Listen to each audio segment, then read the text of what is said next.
మీరు అనుసరించే మార్గం లేదా సత్యాన్ని గుర్తించడంలో మీ స్వంత అనుభవం, పరిశీలన మరియు తర్కం ప్రాధాన్యత వహిస్తాయి.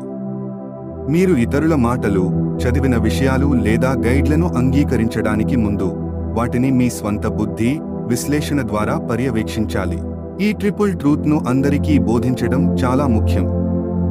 ఉదారమైన హృదయం, ప్రతి ఒక్కరి ప్రేరణ, సహాయం మరియు అనుకంపలతో కూడిన వైఖరి మానవ సంబంధాలను బలోపేతం చేస్తుంది.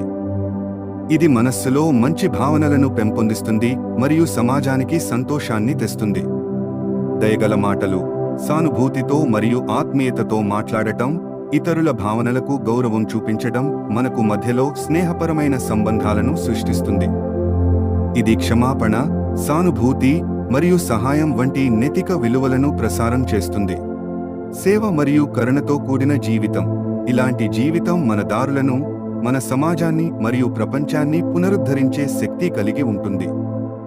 ఇతరుల అవసరాలను గుర్తించి వారికి సహాయం చేయడం మరియు కరుణ ప్రదర్శించడం ప్రపంచంలో శాంతిని మరియు సంతోషాన్ని తెస్తుంది. ఈ 3 అంశాలు కలిసి పక్కా ప్రేమ, సహాయం మరియు కరుణతో కూడిన జీవితం మానవాళిని ఉత్తమమైన మార్గంలో ముందుకు తీసుకెళ్లగలవు.